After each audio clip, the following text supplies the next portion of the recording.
The S3 is a system for controlling human will and consciousness. S3 is not you, a soldier trained in the image of Solid Snake. It is a method, a protocol that created a circumstance that made you what you are. There's no such thing in the world as absolute reality. Most of what they call real is actually fiction. What you think you see is only as real as your brain tells you it is. Your role, that is, mission, is to infiltrate the structure and disarm the terrorists. What is real? How do you define real? If you're talking about what you can feel, what you can smell, what you can taste and see, then real is simply electrical signals interpreted by your brain. You've been talking to an AI. That's impossible. The kernel probably isn't GW per se. GW was most likely stimulating cortical activity in the dormant part of your brain through signal manipulation of your own nanomachines. The kernel is, in part, your own creation, cobbled together from expectations and experience. That's crazy! But it's probably the truth. The virus may be starting to affect GW, which would explain the kernel's behavior. It was all an illusion? Everything I've done so far? Raiden. Snake, what's happening around here?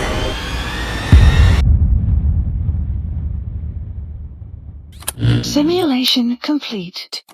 Hideo Kojima's finest works, Metal Gear Solid 2, has been cited as the game that predicted the future, that dives deep into some of the most profound topics and themes, such as its main theme, known as meme. The notion that something is passed on from person to person, genetically speaking or even cultural, through entertainment, music, art. It all echoes in its narratives of something that is controlled by a higher force. In that context, the sons of Big Boss cannot reproduce. Their memes suppressed by those who to intend to decide what is for us to pass on. Memes suppressed as well as information that is controlled. But towards the end of Metal Gear Solid 2, it sends a clear message that we can pass on so much more than just genetics, DNA. Metal Gear Solid 2 can be seen as the first postmodern game, and that is because it's possibly the first to include an unreliable narrator, as well as focus on things outside of the game and question the very act of playing a video game in the first place. Ironically, we're playing a simulation within a simulation, sort of a fourth wall breaking moment. The extensive use of VR in Raiden's training and the realization that his mission is a simulation. It exemplifies Bard Rillard's concept of hyper-reality, where the simulation becomes indistinguishable from reality. Bard Rillard's concepts are applied to various aspects of contemporary life, including media, culture, and technology. In media, for instance, the prevalence of news, advertisements, and the entertainment creates a reality constructed by the media, representations rather than direct experiences. This hyper-reality is what shapes our perceptions and interactions with the world. So when we look at hyper-reality as a condition in which reality and simulation are indistinguishable, in Raiden's case, simulations are perceived as more real than reality because it's constantly reinforced as a only reliable source of information, and any outside forces are challenged by that main larger forum. The Patriots that control the context, that is suitable information for such subjects as Raiden, Solid Snake and Otacon challenge that larger forum. They are the inconvenient truth to the Patriots' half-truths to mislead.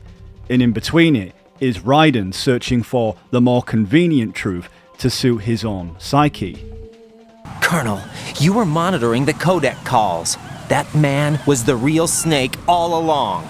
Maybe. Maybe? Don't let your guard down with him. Why do you say that? Because they were never a part of the simulation. They're an unknown factor. You can take your simulation and... We're out here, we bleed, we die. The quote by Bard Drillard, which is the simulation that which conceals the truth, it is the truth which conceals that there is none. What we consider to be truth actually hides the fact that there may be not an absolute or objective reality behind it. The simulation itself becomes our reality.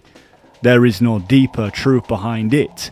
The simulation is as real as it gets. Keep thinking I'll wake up. Raiden, this is real. And that's why you won't wake up.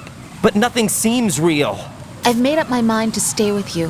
Whether this is real or a bad dream, I'll keep watching you till it's over. Thank you, Rose. The quote suggests that what we see and experience as reality, such as Raiden, may just be a simulation by higher forces, and there might not be any real reality behind it. The simulation evidentially becomes our truth and our reality, whether we actively are knowingly or unknowingly participating in such simulation. Metal Gear Solid 2's story is complicated due to its philosophical nature of a storyline which explores the themes of artificial intelligence, social engineering and political conspiracies, meme, evolution, existentialism, free will, reality, cloning and social engineering. The rapid expansion of the internet in the late 1990s and early 2000s had a profound impact on Kojima. He was fascinated by the potential for information, dissemination, and the creation of the digital identities, and the increasing influence of digital media on society. The development of MGS2 had many sources of inspiration, but according to One Gaming magazine in 2004, Kojima was inspired by a lawsuit against digital audio file distribution known as Napster, which gave birth to the MGS story, according to sources. Metal Gear Solid 2 took so long to develop, according to Kojima, is because he was playing Pokemon Crystal about 6 hours a day. He called it his part-time job. But this might or might not have been a joke, as Kojima is known at times to have a little bit of fun with his audience. And it's so fitting in the context of Metal Gear Solid 2 in regards of misleading the audience, which is quite prevalent in today's digital age. Forms of information, misinformation, things that can get taken out of context, or rumours of an original statement that's changed over time, that is passed and shared. Perfect example is when Kojima-san was accused of killing the late Prime Minister of Japan, known as Shinzo Abe. It came about when a French politician was broadcasting images of Kojima claiming he was on the left wing, and he was an assassin. And in reality, this French politician was actually a victim of disinformation. And all this news would be distributed to Greek and Iranian news outlets, which was originally taken from a 4chan post that was intended to be a joke, and ended up causing all kinds of problems for Kojima Productions. Hideo Kojima highlights the nature of misinformation and human misconceptions that can get way out of hand. You see how rumors and ideas about people can get out of hand fast. Once you create a character and put it out there in public mind, it warps and twists with every baseless rumor. And before you know it, all people see are phantoms. Systems, guidelines, rules, laws. When you take a mentality and fix it in a solid shape, put it out there in the hands of people, it can only begin to decay. The isolation screwed with a sense of loyalty. A rumor, source unknown, had him convinced that the attack 9 years ago was orchestrated by you yourself. The big boss sold out his comrades to hide from the world. He thought that's why you weren't at the base that day. He was so desperate to take us down, he built up his own PF, copying us in every way. His idea of the perfect revenge. But in the end, he was just a victim of disinformation. Son of a bitch will make it, you know. I can see it now. In no time, he'll be telling tales about the black-hearted Diamond Dogs. The shining white knight, blabbering on about our injustice, hiding behind his fool's idea of morality. And all the other fools will stand around, nodding with every word he says. That's what history is, Jack. But in the current digitized world, trivial information is accumulating every second, preserved in all its triteness, never fading, always accessible. Rumors about petty issues, misinterpretations, slander. All this junk data, preserved in an unfiltered state, growing at an alarming rate. Raiden is a byproduct of this age in the Patriots' control. He is overwhelmed by the events that are surrounding him and is questioning his very own mortality. Can I ask you something? Who am I, really? I wouldn't know. But we're going to find out together, aren't we? Oh. Living in a reality shaped by simulated events that furthers the Patriots' control on human thoughts, behaviours, And as an analogy, the Patriots are at the core of the informational stem, branching out the desired context that AI believes is suitable to control. MGS2 showcases this widely, the dangers of the informational digital age, such as things being created within context that is false, in order to spin a narrative that the public and masses can believe. The digital age is ever expanding into the cosmos, ever reaching beyond, but it is always accessible. Social constructs are formed and belief systems are installed. Both political, cultural, even religious ideologies span the web. Content creators such as big YouTubers with huge followings open up to these human constructs that can suggest that power and influence, just like the Patriots in the world of the internet, can make people gravitate towards it as a reliable source of information, even if said creator or author is always misleading its audience. The Patriots suggest that the digital society collectively rewards it, even if the information is trivial and false. In turn, people form these small gated communities from these content creators or religious beliefs or political beliefs into communities derived from their shared beliefs and value systems that can be politically motivated in different subject matters, leaking whatever truth suits them in a sandbox of political correctness. Twitter, Reddit, the far right, the far left, heck, even me and you. The truth becomes subjective to these forums that attacks the opposition that doesn't agree with its narratives, even if the objective truth is backed by fact. But then even facts can be subjective without definitive proof, created for someone else's agenda, such as the Patriots who control tomorrow's history. But somewhere under all this unfiltered data and misinformation, the truth is buried in the lies.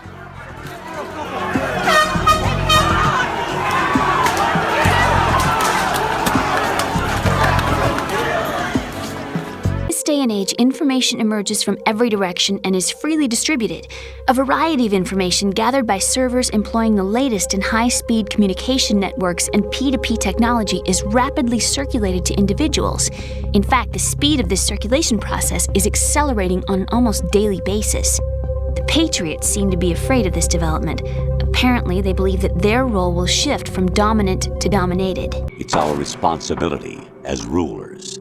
Just as in genetics, unnecessary information and memory must be filtered out to stimulate the evolution of the species. And you think you're qualified to decide what's necessary and not?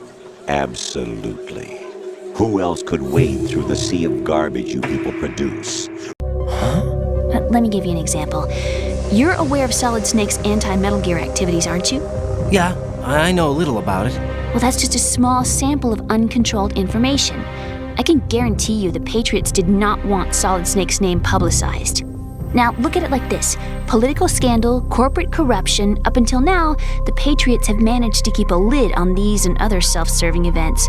But with their existing data processing system, they're no longer able to effectively control the flow of information generated at the individual level. Right. You seem to think that our plan is one of censorship. Are you telling me it's not? You're being silly. What we propose to do is not to control content, but to create context. Create context?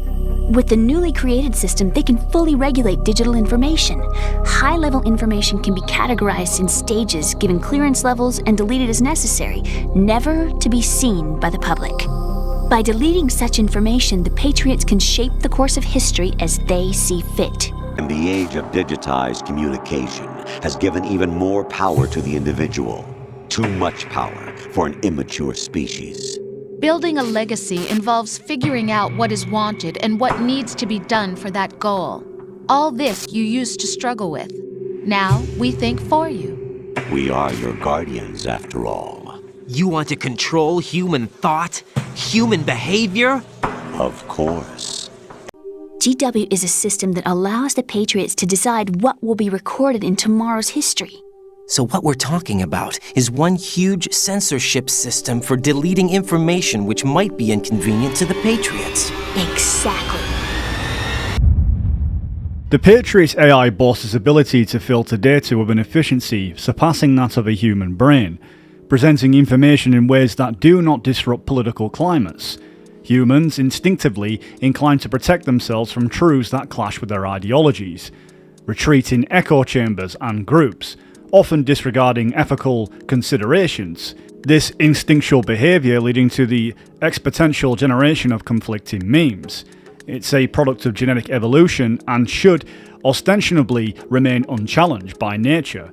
Yet this very human error is what the AI seeks to rectify, asserting that no one is invalidated, but no one is right. Everyone withdraws into their own small gated community, afraid of a larger forum. They stay inside their little ponds, leaking whatever truth suits them into the growing cesspool of society at large. The different cardinal truths neither clash nor mesh. No one is invalidated, but nobody is right. For the Patriots, truth has become arbitrary, and they take it upon themselves not only to filter out significant truths, but also to decode their meanings for future generations, by opposing the natural evolution of genes and memes. The Patriots instead turn to technology, something they deem more advanced than the human brain, to perform their tasks. If human thought is ultimately tied to specific ideologies, then ideas and identity reduce to mere ones and zeros, processed by a higher power and selectively passed on to future generations. This notion links to concepts of transhumanism and the technological singularity, which debate the risks of using technology to overcome human limitations and errors. In I.J. Good's book in 1966, Speculations Concerning the Ultra-Intelligent Machine, is explored the ideas of technology surpassing the need for human ideas, thereby gradually eroding a sense of identity and purpose. He hypothesized that an ultra-intelligent machine be defined as a machine that can far surpass all intellectual activities of any man, however clever. Since the design of machines is one of those intellectual activities, an ultra-intelligent machine could design even better machines, there would then unquestionably be an intelligence explosion, and the intelligence of man would be far left behind. Metal Gear Solid 2 takes this concept further by having the AI mock Raiden's belief in this sense of self, illustrating the vast superiority of machines over humans.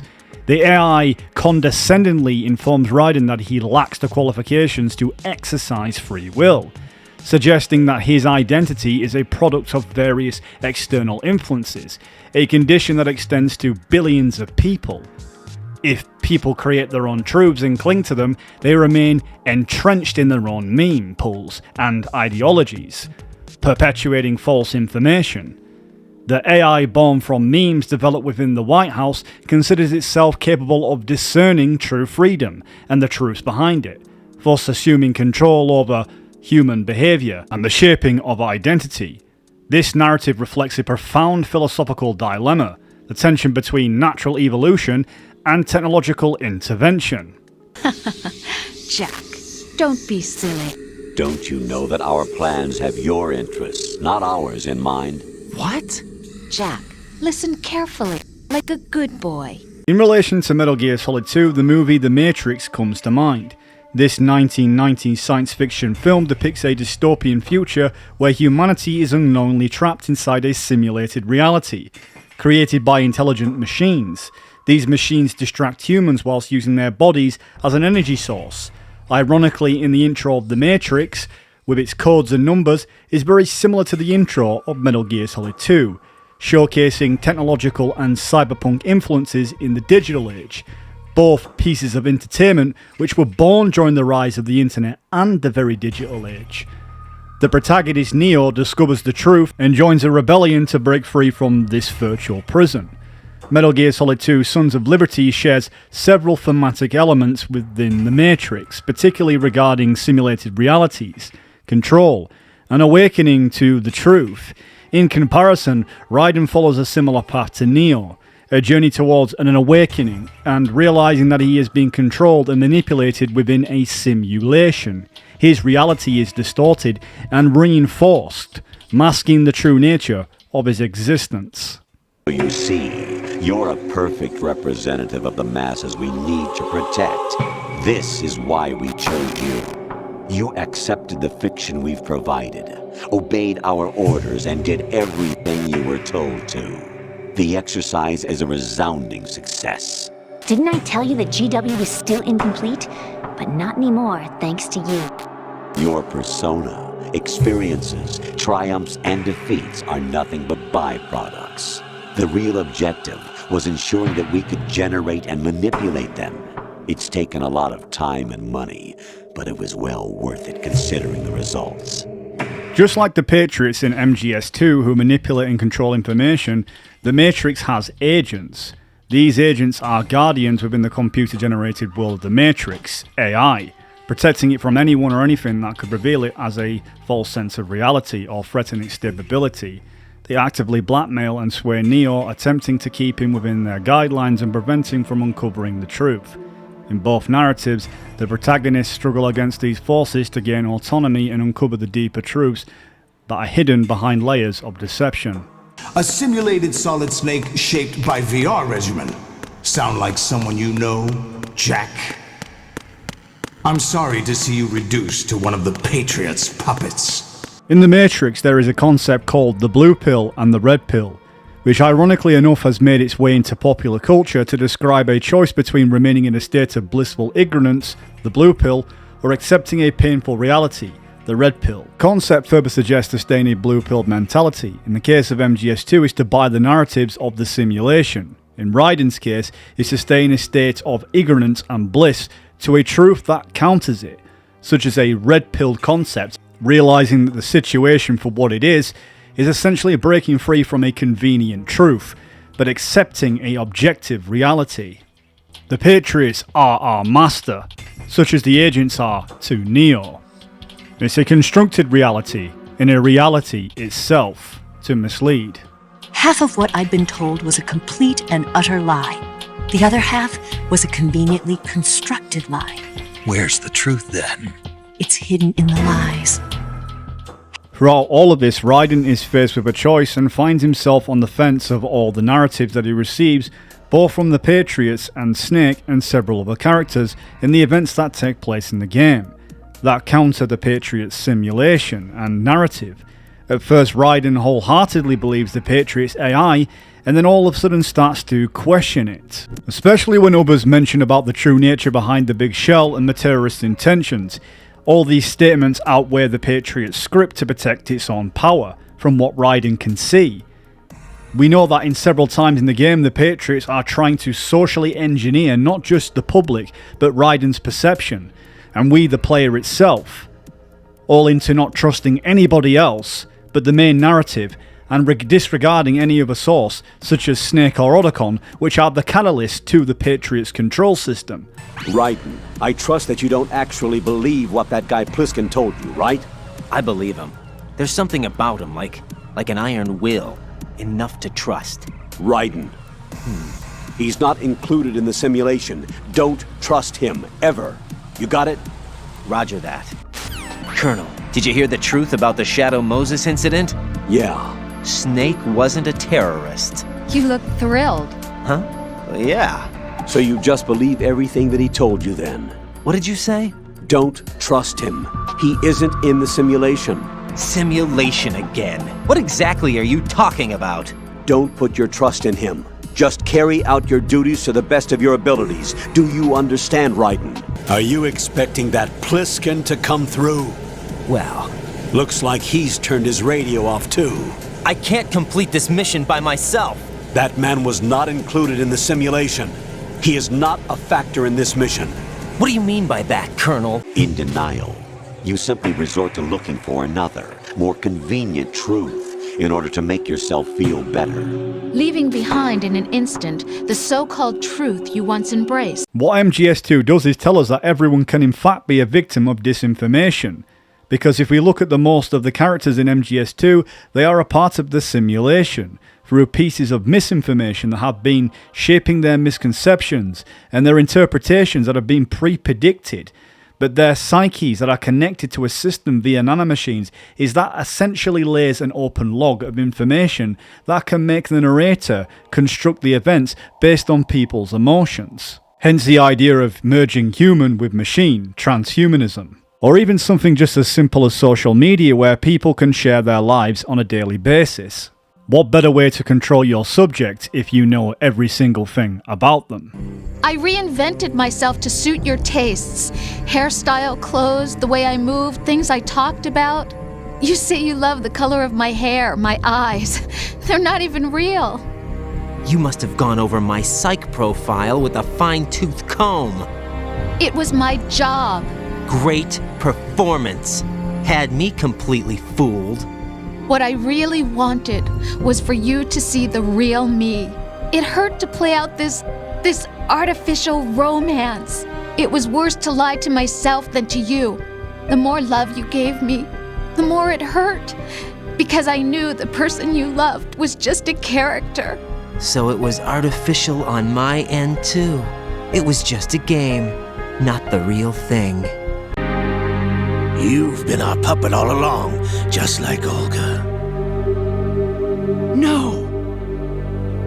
You were hamming it up as the tragic heroine, thanks to the script that the Patriots wrote for you. Pure self-indulgence, absorbed in your own misfortune. You couldn't get enough of the drama.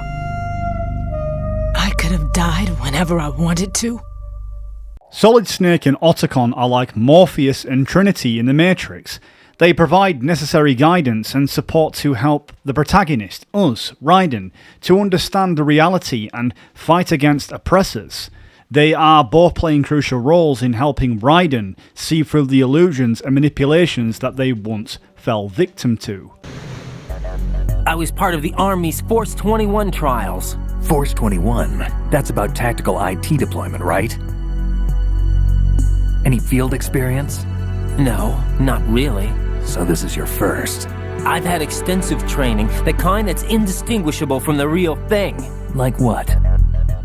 Sneaking Mission 60, Weapons 80, Advanced VR, huh? Solid Snake, just like Raiden, was a victim of the Patriots' mind control at a very young age. After all, Solid Snake was created by the Patriots, and Raiden was collected as a young child after Solidus in a facility where he was grown up to be mind controlled by the Patriots. At a young age, minds are more controllable and easily influenced due to their cognitive and emotional development. Their brains are still developing, making them less capable of critical thinking and self-regulation. Kids, you can mold, manipulate into performing all kinds of atrocities.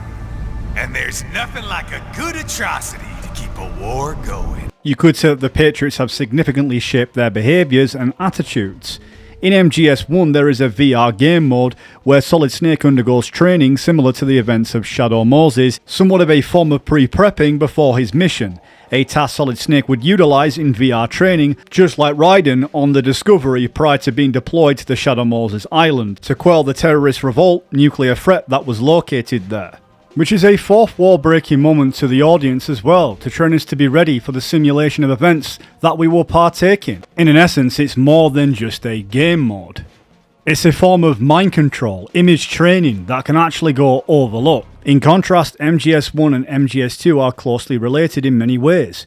One noticeable feature is if the player partakes in the VR missions, it actually opens up for some interesting dialogue to confirm that both Snake and Raiden have undergone some form of VR simulation to ensure they complete their mission by the Patriots. It's Snake. I'm in front of the disposal facility. Excellent, Snake. Age hasn't slowed you down one bit. Thanks to the VR training I did on board the Discovery.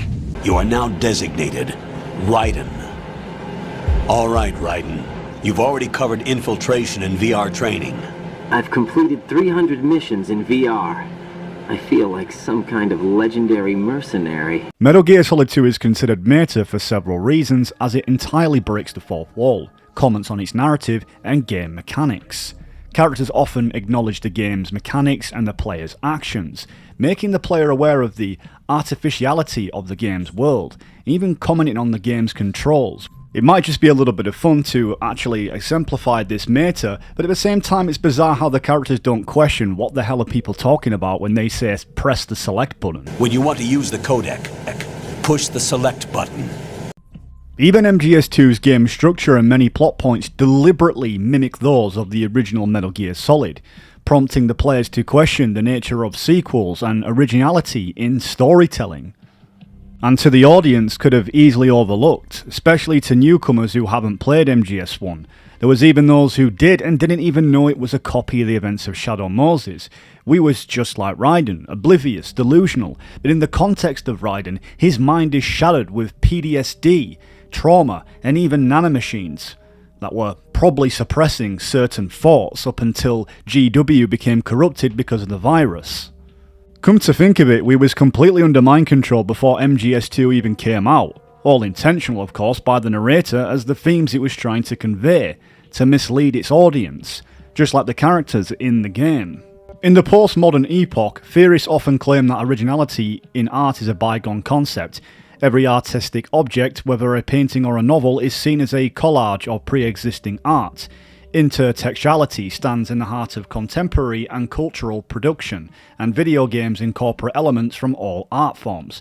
Metal Gear Solid 2 Sons of Liberty is a prime example of this, yet it remains incredibly divisive amongst critics and players. The script and the narrative have drawn considerable negative attention, but however, one could argue that like poetry, the game's significance lies more than just its form than its content. MGS2 operates on multiple layers to convey its message. The foundation layer is that Raiden's manipulation by the AI, while the second layer references the player's experience. Contextually, MGS2 is a significant risk, hyped as an ultimate sequel and a game of its generation. The bait and switch pulled by Kojima serves as a commentary on sequels and the nature of fans' expectations. The game's demo featured only a 20-minute section with players controlling Snake, leading them to believe that they would play as Snake throughout the game, instead of the full game, that replicates events from its predecessor and uses the unlikable Raiden as a parallel for the player. Kojima's message emphasised memes and the importance of connecting one's own identity. This is cemented in one of the game's final lines spoken by Snake. Listen, don't obsess over words so much. Find the meaning behind the words, then decide. You can find your own name. And your own future. Decide for myself? And whatever you choose will be you. Even Metal Gear Solid 5 is a game I deeply appreciate, is intricately connected to Metal Gear Solid 2 and serves as a precursor to the events that made the simulation at the Big Shell and Raiden's mind control possible. Venom Snake's mission in MGS5 reveals how easily events and people can be manipulated, gathering information that lays the groundwork for the Patriots' control in MGS2. I've discussed this in my video, which I encourage you to check out. Once again, Kojima has misled us, using Moby Dick Studios and uncertainty about the protagonist to create the sense of mystery. Everyone assumed we'd be playing as the legendary Big Boss, but in reality we were controlling a stand-in, much like Raiden. This meta layer is significant because it positions us as an extension of Snake and Raiden. We idolise Snake so much that we want to be just like him. Kojima has confirmed this dynamic, and it underscores the way fans can be deceived by content reflecting their own desires and perceptions. Kojima masterfully plays with our expectations, reminding us to question what we see and to seek the deeper meanings behind the stories we cherish.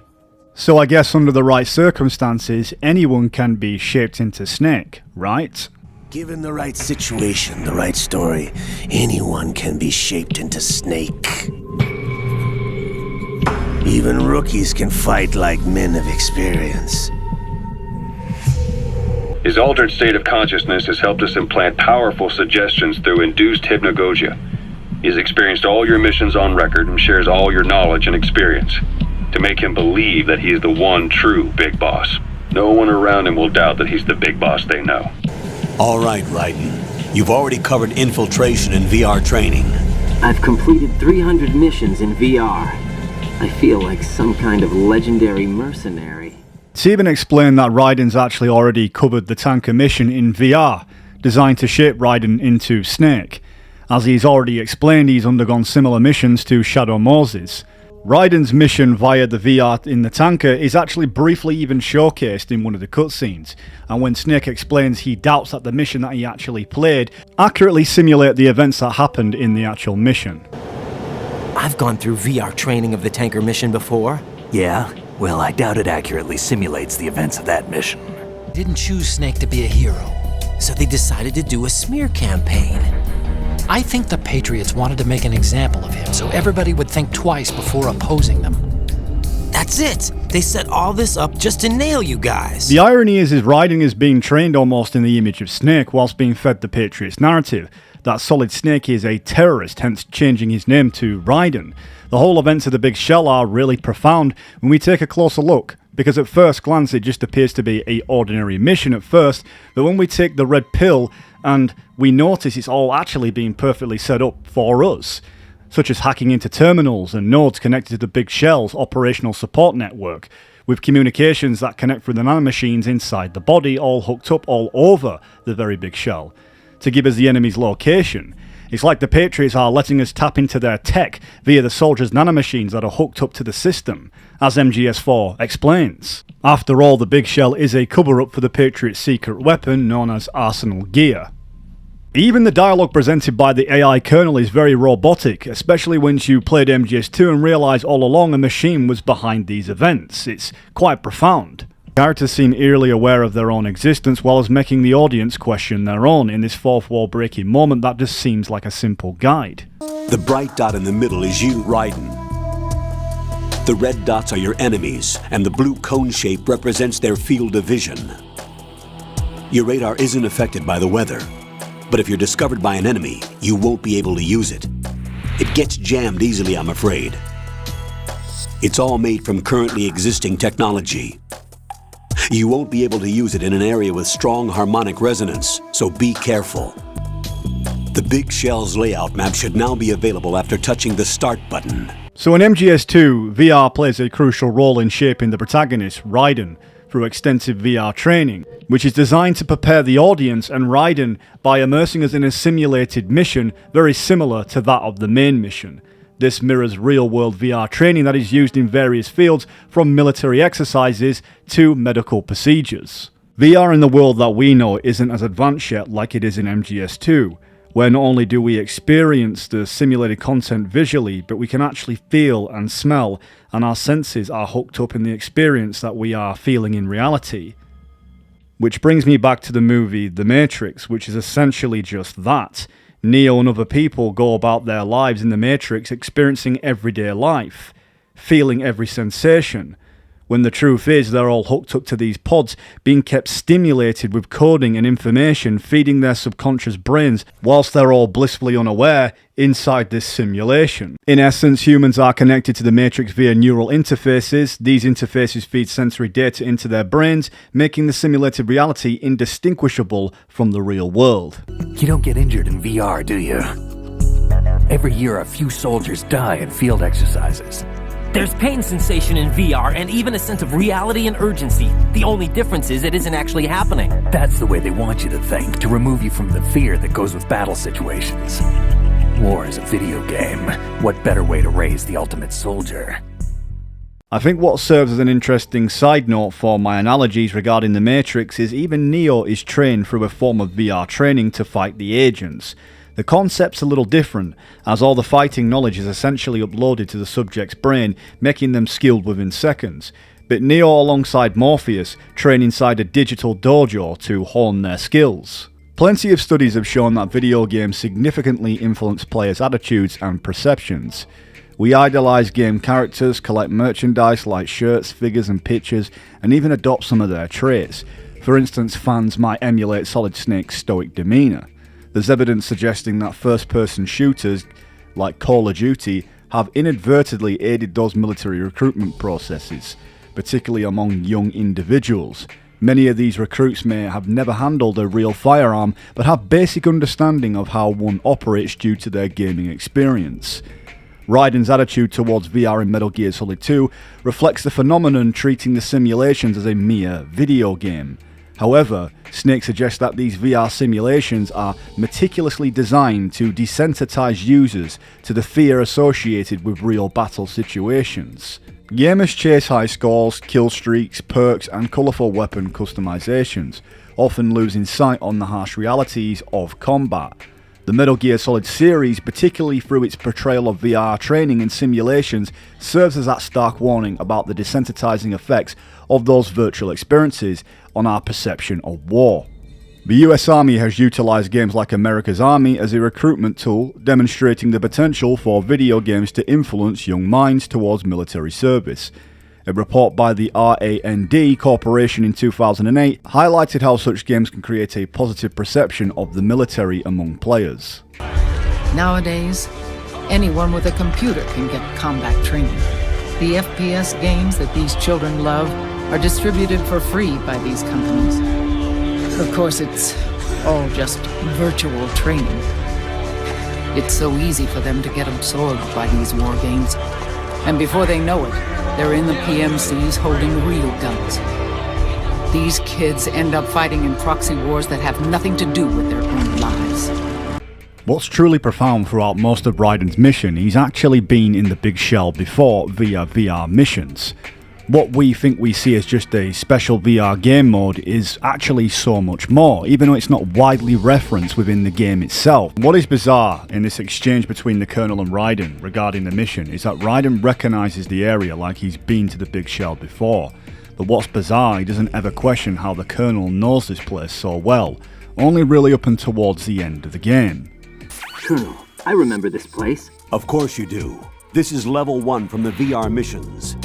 You're right. I see it now. You may not have field experience, but you've been trained in the hyper-reality of simulated combat. Don't give in to fear. Just do as you were trained and everything will be all right.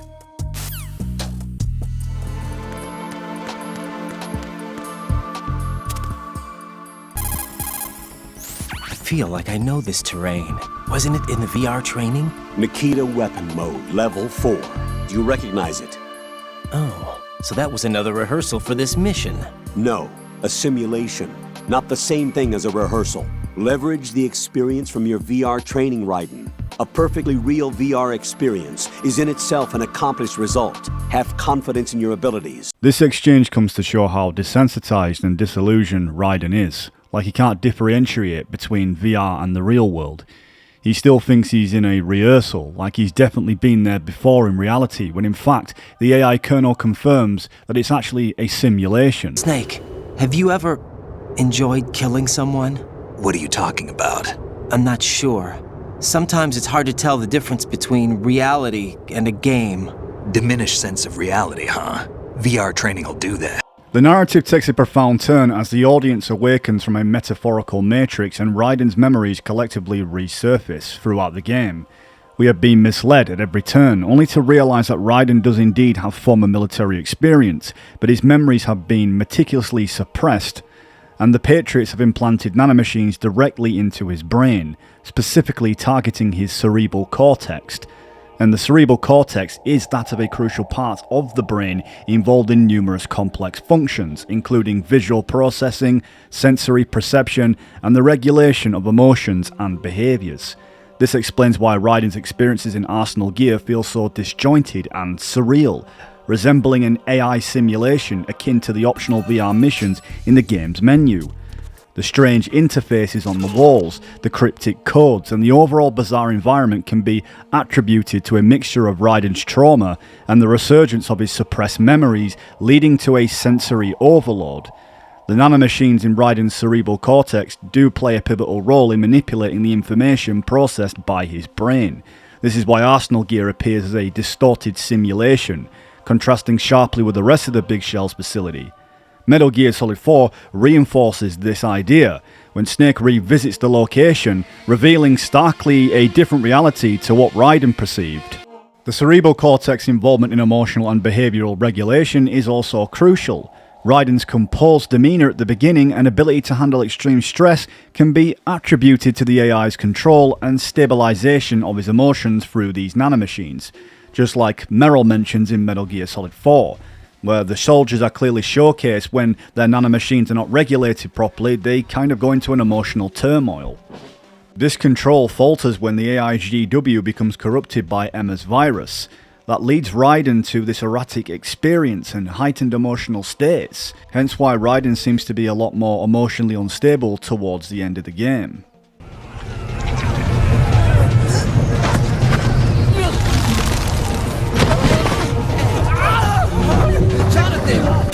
Rose! Raiden, get a grip. But Snake... It's a trap. Since the Colonel doesn't exist, there's no way he can take Rose hostage. Yeah, you're right. I am right. Okay. Does Rose exist? Don't be weird. She's your... What if I've never really met her? What? If the Colonel is something that I partly dreamt up, then everything I remember about her could be... Don't jump to conclusions. When we encounter Snake, clad in his iconic heroic gear, equipped with seemingly unlimited ammo, it raises questions. Some suggest that Snake might be a manifestation of Raiden's fractured psyche, just like that suggestion of Ishmael being a perception of Venom Snake's mind. An illusion crafted to help him cope with the unfolding chaos. Snake appears out of nowhere, dispensing infinite ammo, as if utilising cheats in a video game, a touch of irony that underscores the surreal nature of Raiden and the audience experience. Snake's behaviour and dialogue further support this theory. At one point he tells Raiden, "We can drop this if you want," appealing to Raiden's emotions rather than focusing on mission's logic and urgency. In reality, given the stakes of the mission, Snake would likely stress the necessity of their actions, emphasising that there is no other choice. The incongruity suggests that Snake's presence and words might be shaped by Raiden's subconscious needs and the manipulation of his perceptions by the Patriots. This interpretation fits with the broader context of MGS2, a game that is famously meta and constantly challenging the player's understanding of reality. The game's narrative is often self-referential and layered with philosophical undertones that just breaks down the traditional concept of what really is real. Raiden. Snake, what's happening around here? I don't know. What I do know is that you're standing right here in front of me. Not an illusion. Flesh and blood. Huh? It's your call. You can drop this if you want. No, I can't do that. Let's go. The narrator is constantly breaking the fourth wall and denying our expectations at every turn. The game constantly is interacting with us in a resonating way that not is just with the character, but it's toying with the audience. Like the game is aware of our existence, and to be honest, it's quite disturbing. I can see into your mind. So, you like Suikoden? So, you like Azure Dream? After an intense battle with Snake and climbing the ladder to fight a mass units of Metal Gear rays, it still appears like we're trapped in a virtual world. From Raiden's distorted mind, the ladder we climb is no longer there and Olga just appears out of nowhere. The surroundings just look like we're meant to be outdoors, but just looks like a video game. It doesn't look real whatsoever. You're questioning whenever others are experiencing this as well, or is this just in Raiden's mind? And what other characters are seeing in reality might be nothing what we're seeing. By the time Arsenal Gear crashes into Federal Hall, everything appears strikingly normal once again. The buildings and structures regain their realism, standing firm and unyielding. At this stage, it is as if Raiden's brain has finally corrected itself, shaking off the dissociation brought on from the VR and the trauma. The cutscenes subtly reinforce this transition, with deliberate camera angles and presentation choices emphasizing Raiden's journey back to a grounded reality. Raiden seems to be retreating into his own mind, grappling with the existential questions that have plagued him. Questions about his existence, purpose, and the life that has been so profoundly warped, as well as the audience. It is as in this moment of introspection and clarity a stark contrast to the chaos that preceded it. So the questions we ask is, so really, who are we? And the game once again reminds us that no one really quite knows, but we can decide what to do with our experiences. That the digital age, whilst problematic, can be an echo chamber to pass on memes to the future, to share our ideas, cultures, and interests. Who am I really? No one quite knows who or what they are. The memories you have and the role you were assigned are burdens you had to carry. It doesn't matter if they were real or not. That's never the point. Hideo Kojima originally intended to end the Metal Gear series with Metal Gear 2. There's some misconceptions people make, when really he wanted to pass on the torch and explore new ideas outside the series, and he had done for a while. It's a common talking point that in MGS2 should have been the ending of the series right there, given on its message. But regardless, continued and explored some great thematics that I personally believe Kojima does the best. Officially, as we know, MGS5 was the final farewell to the fans, given on the message towards the end.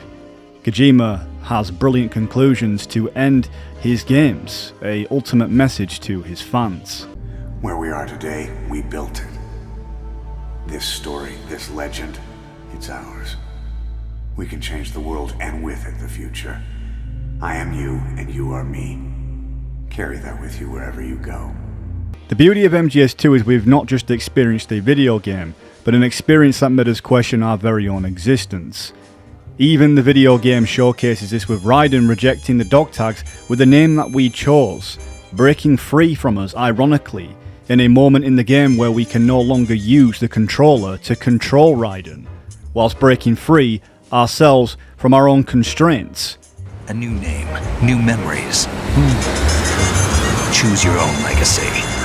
It's for you to decide. It's up to you.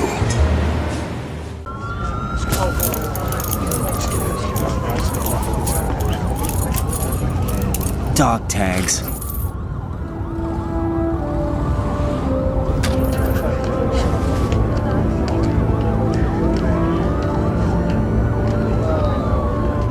Anyone you know? No, never heard the name before. I'll pick my own name and my own life. I'll find something worth passing on.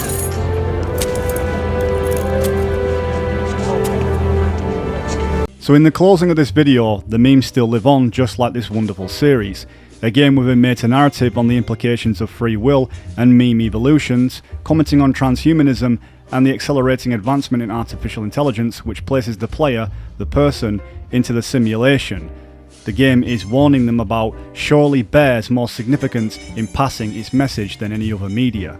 MGS2 is ultimately a text that cares not about review scores or critical reception, for it rises beyond mere entertainment.